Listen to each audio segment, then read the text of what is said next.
મારા વાલા બચ્ચાઓ, દરવાજો ખોલો. તમારી હરણી માતા આવી ગઈ છે. અરે વાહ મમ્મી, આવી ગઈ. બધા બચ્ચા ખુશ થઈ ગયા. મમ્મીને ગયાને હજુ થોડી જ મિનિટો થઈ હશે. તે આટલી જલ્દી કેવી રીતે આવી શકે છે? અરે આ બચ્ચા તો બહુ જ ચાલાક છે. ચાલો કંઈક કરું છું.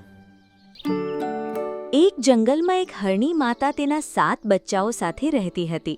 તેનું ઘર ખૂબ જ મોટું અને સુંદર હતું. એક સવારે તે તેના બચ્ચાને બોલી, બચ્ચાઓ, હવે તમે લોકો બોલતા અને ચાલતા શીખી ગયા છો.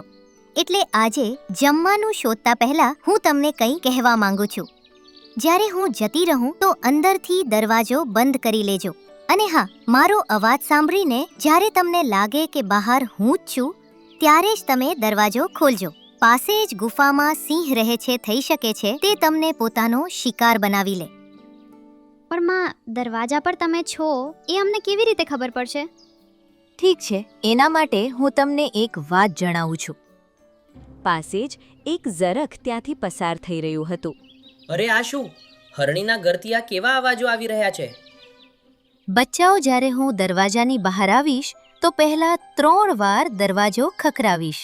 એના પછી આ બોલીશ, મારા વહાલા બચ્ચાઓ, દરવાજો ખોલો. તમારી હરણી માતા આવી ગઈ છે. ઠીક છે મમ્મી, અમે આવું જ કરીશું. ઓહો, તો આ દરવાજો ખોલવાનો કીવર્ડ છે. હરણી માતા ચાલી ગઈ અને બચ્ચાઓએ અંદરથી દરવાજો બંધ કરી લીધો. ઝરખ બહાર ઊભું હરણી માતાને જતી જોઈ રહ્યું હતું. જ્યારે તે તેની નજરોથી દૂર થઈ ગઈ ત્યારે તે શૈતાની અંદાજમાં હસતા હસતા બોલ્યો, હવે આવશે મજા. હવે આ 7 બચ્ચા હું જ ખાઈશ. ઝરખ ઘરના દરવાજા પર ગયો અને બોલ્યો, મારા વાલા બચ્ચાઓ, દરવાજો ખોલો. તમારી હરણી માતા આવી ગઈ છે. અરે વાહ મમ્મી, આવી ગઈ. બધા બચ્ચા ખુશ થઈ ગયા. પરંતુ ત્યારે જ તેમાંથી એક બચ્ચું બોલ્યું, મમ્મીને ગયાને હજુ થોડી જ મિનિટો થઈ હશે. તે આટલી જલ્દી કેવી રીતે આવી શકે છે? આ સાંભળીને ઝરખ ધીમેથી બોલ્યો, અરે આ બચ્ચા તો બહુ જ ચાલાક છે. ચાલો કંઈક કરું છું. ઝરખ થોડીવાર ફરતો રહ્યો અને ફરીથી દરવાજા પર પહોંચ્યો. તેણે 3 વાર દરવાજો ખખડાવ્યો. મારા વાલા બચ્ચાઓ, દરવાજો ખોલો. તમારી હરણી માતા આવી ગઈ છે. પાસે જ ગુફામાં સૂતો શેરખાન આંખો ખોલ્યા વિના જ બોલ્યો, આ કોણ બદતમીઝ બોલી રહ્યો છે? એમ કહીને તેણે બીજી તરફ પડખું ફેરવી લીધું. આ તરફ બાળકોએ તેનો અવાજ સાંભળીને દરવાજા તરફ જોયું. આ વખતે તો આ પાક્કું મમ્મી જ લાગે છે. તેમને ગયાને ઘણો સમય પણ થઈ ગયો છે. ના, આ અવાજ તો ફાટેલા વાંસ જેવો છે. મારા કાન બહુ તેજ છે. આ અવાજ મમ્મીનો નથી. અરે બાપ રે, આ બચ્ચા તો ખૂબ જ વધારે ચતુર છે. ઝરખ ત્યાંથી ચાલ્યો ગયો અને એક કોયલ પાસે પહોંચ્યો. કોયલબેન, તું બહુ સારું ગીત ગાય છે. શુક્રિયા ઝરખ. શું તું મારા માટે એક ગીત ગાઈ શકે છે? તારા માટે કયું ગીત? ગીત છે, મારા વાલા બચ્ચાઓ, દરવાજો ખોલો. તમારી હરણી માતા આવી ગઈ છે. અરે, આ વળી કેવું ગીત છે? તારે મારા માટે આ ગીત ગાવાનું છે અને જ્યાં હું કહીશ ત્યાં જઈને ગાજે. જો તું આમ કરીશ તો હું તને એક આડું લાવીને આપીશ. આડું તો મારું ફેવરેટ ફ્રૂટ છે. ચાલ, તું જ્યાં કહીશ હું ત્યાં જઈને આ ગીત ગાઈ દઈશ. ચાલ, મારી સાથે આવ. આ સાંભળીને કોયલ ઝરખની સાથે ચાલી ગઈ. તે ફરીથી દરવાજા પર પહોંચ્યો અને ધીમેથી કોયલને બોલ્યો, કોયલ, ચાલ હવે પેલું ગીત ગા. કોયલે ગાવાનું શરૂ કર્યું. મારા વાલા બચ્ચાઓ, દરવાજો ખોલો. તમારી હરણી માતા આવી ગઈ છે. અરે વાહ, આ તો માનો જ અવાજ છે. ચાલો જલ્દીથી દરવાજો ખોલીએ. આ કહીને નાનું બચ્ચું દરવાજા તરફ આગળ વધ્યું. પણ તેને ખોલતા પહેલા જ તેને દરવાજા નીચેથી ઝરખના પગ નજરે પડ્યા. અરે તું તું મમ્મી નથી, તું તો કોઈ બીજું છે. ના બચ્ચાઓ, હું તમારી મમ્મી જ છું. દરવાજો ખોલો. અવાજ તો મમ્મીના જેવો છે, પણ તારા પગ બિલકુલ પણ તેમના જેવા નથી. આ તો ખૂબ જ કદરૂપા પગ છે. આ કહીને બધા બચ્ચાઓ હસવા લાગ્યા. અરે યાર, આ બચ્ચા તો બહુ ચાલાક છે. ઝરખ હવે કોયલને સાથે લઈને ત્યાંથી ચાલ્યો ગયો. હવે એવું કયું જાનવર છે જેના પગ હરણી માતા જેવા હોય? તે વિચારમાં ડૂબેલો હતો. ત્યારે જ તેને એક ઝેબ્રા નજરે પડ્યો. અરે, આ ઝેબ્રાના પગ તો બહુ પાતળા છે. જેવા હરણી માતાના છે. તેણે ઝેબ્રાને અવાજ લગાવ્યો. ઝેબ્રા, મારી વાત સાંભળ.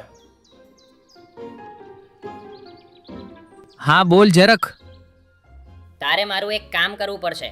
જો નહીં કરે તો હું તારા પગને ખાઈ જઈશ. અરે નાના બોલ, શું કામ છે? હું ચોક્કસ કરીશ. તું બસ મારી સાથે ચાલ અને ચૂપચાપ રહેજે. હવે ઝરખ પોતાની સાથે કોયલ અને ઝેબ્રાને લઈને ફરીથી હરણી માતાના ઘરે પહોંચ્યો. હવે દરવાજા સામે ઝેબ્રા ઊભો હતો. કોયલ હવામાં હતી અને ઝરખ સાઈડમાં. ચાલ કોયલ, શરૂ થઈ જા. મારા વાલા બચ્ચાઓ, દરવાજો ખોલો. તમારી હરણી માતા આવી ગઈ છે. આના પર પહેલા બચ્ચાએ કહ્યું. આ અવાજ તો મમ્મીજીનો જ છે. પછી બીજાએ દરવાજાથી નીચે ડોક્યું કરીને જોયું. અને હા, આ પગ પણ મમ્મીના જેવા જ લાગી રહ્યા છે. મારા વાલા બચ્ચાઓ, દરવાજો ખોલો. તમારી હરણી માતા આવી ગઈ છે. હવે આ જ અવાજ વારંવાર સાંભળીને પાસે જ પોતાની ગુફામાં સૂતો શેરખાન જાગી ઉઠ્યો. કોણ છે આ? આટલી વારથી શોર મચાવી રહ્યા છે. મારું સૂવાનું હરામ કરી દીધું.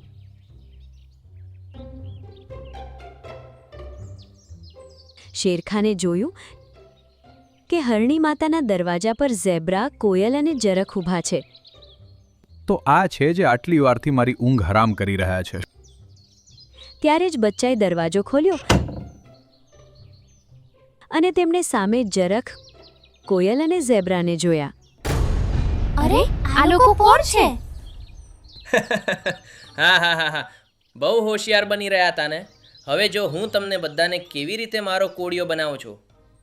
બીજી તરફથી શેરખાન તેમની તરફ ભાગીને આવી રહ્યો હતો. ઝરખે તેના પર જરા પણ ધ્યાન ન આપ્યું, પણ ઝેબ્રા અને કોયલ તેને જોતા જ ચૂપચાપ ત્યાંથી ભાગી ગયા. હવે જોજે, તમને બધાને એક એક કરીને ખાઈશ અને તમે બધા આ જ બોલશો, છોડી દો મને, છોડી દો, કોઈ મને બચાવો. આ સાંભળીને બધા બચ્ચા ડરી ગયા. ઝરખ તેમને ઘર તરફ ડગલા માંડતો ત્યાં જ શેરખાને તેને આવીને દબોચી લીધો. હું તને નહીં છોડું. મારી ઊંઘ હરામ કરીને રાખી દીધી. છોડી દો મને, છોડી દો, કોઈ મને બચાવો. તને છોડીશ નહીં.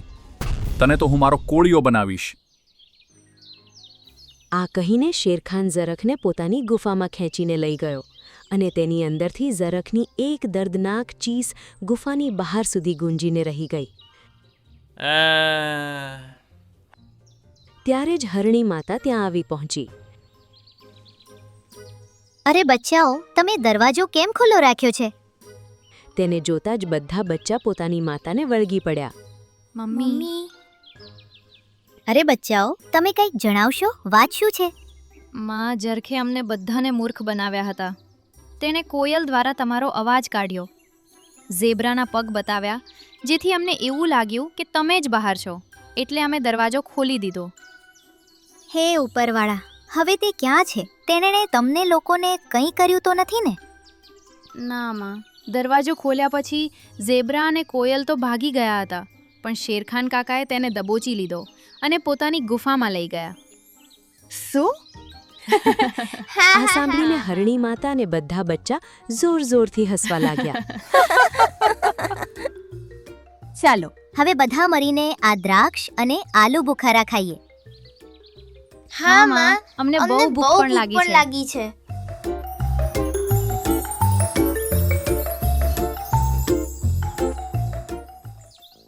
આ બધા ઘરની અંદર ચાલ્યા ગયા અને બધા ઝરખ વિશે વાત કરતા કરતા, હસી મજાક કરતા ફળો ખાવા લાગ્યા. કોઈએ સાચું જ કહ્યું છે, દગો અને ફરેબ કરનારાઓનું ક્યારેય ભલું થતું નથી.